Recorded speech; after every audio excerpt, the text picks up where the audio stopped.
ছেলে যে নিজের ঘরে বসে মুভি দেখে ইংলিশ শিখেছিল। কেউ ভাবেনি একদিন সে বিশ্বের সবচেয়ে বড় মিউজিক গ্রুপের লিডার হবে।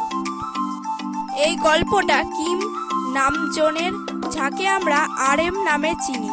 RM BTS এর লিডার, আজ কোটি কোটি মানুষের ইন্সপিরেশন, কিন্তু তার জার্নি একদমই সহজ ছিল না।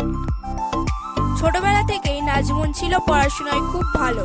সে স্কুলে সবসময় টপ স্টুডেন্ট ছিল। তার IQ ও অনেক হাই, যার জন্য অনেকেই তাকে জিনিয়াস বলে। কিন্তু শুধু পড়াশোনা নয়, তার আসল ভালোবাসা ছিল মিউজিক, বিশেষ করে র্যাপ, যেখানে সে নিজের ফিলিংস এক্সপ্রেস করত। একটা ইন্টারেস্টিং বিষয়, সে ইংলিশ শিখেছিল একদম নিজের চেষ্টা দিয়ে, ফ্রেন্ডস সিরিজ দেখে, ইন্টারনেট ব্যবহার করে, কোনো কোচিং ছাড়াই। এই স্কিলটাই তার জীবনে হাগ রোল প্লে করে। তার র্যাপ ট্যালেন্ট দেখে বিগ হাই এন্টারটেইনমেন্ট তাকে ট্রেনি হিসেবে নেয়।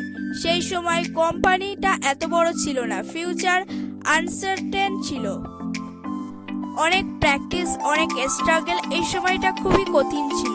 2013 সালে BTS ডিবিউট করে আর RM কে লিডার বানানো হয়। লিডার হওয়া মানে শুধু ফ্রন্টে থাকা না, এটা রেসপন্সিবিলিটি, প্রেশার আর স্যাক্রিফাইস। RM কে গ্রুপে 6 জন মেম্বারকে একসঙ্গে রাখতে হতো, প্রবলেম সলভ করতে হতো আর সবসময় স্ট্রং থাকতে হতো। কিন্তু RM কখনো হার মানেনি। RM শুধু একজন র্যাপার না, সে BTS এর মেন সং রাইটারদের একজন। তার লেখার লিরিক্স শুধু গান নয়, এগুলো ফিলিংস, স্ট্রাগলস আর রিয়েল লাইফের গল্প। এই কারণেই BTS এর গান এত মানুষের মনে জায়গা করে নিয়েছে। যখন BTS ইন্টারন্যাশনাল লেভেলে ফেমাস হয়ে যায়, তখন RM এর ইম্পর্টেন্স আরও বেড়ে যায়। অ্যাওয়ার্ড শো, ইন্টারভিউ, সব জায়গায় RM গ্রুপের হয়ে কাজ করে। তার কনফিডেন্স, তার কথা বলার স্টাইল সবাইকে ইমপ্রেস করে।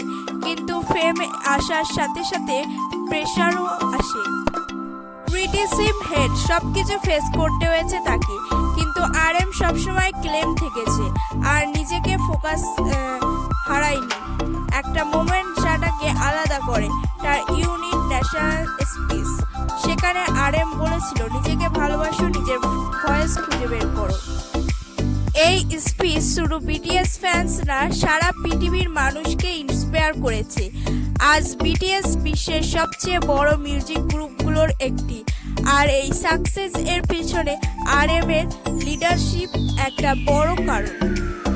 RM আমাদের শেখায় সাকসেস শুধু ট্যালেন্ট দিয়ে আসে না, হার্ড ওয়ার্ক, প্র্যাকটিস আর সেলফ বেনিফিট দরকার।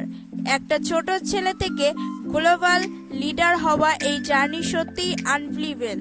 তুমি কি RM কে রেসপেক্ট করো? আর BTS এর কোন মেম্বার তোমার ফেভারিট? কমেন্ট করে জানাও।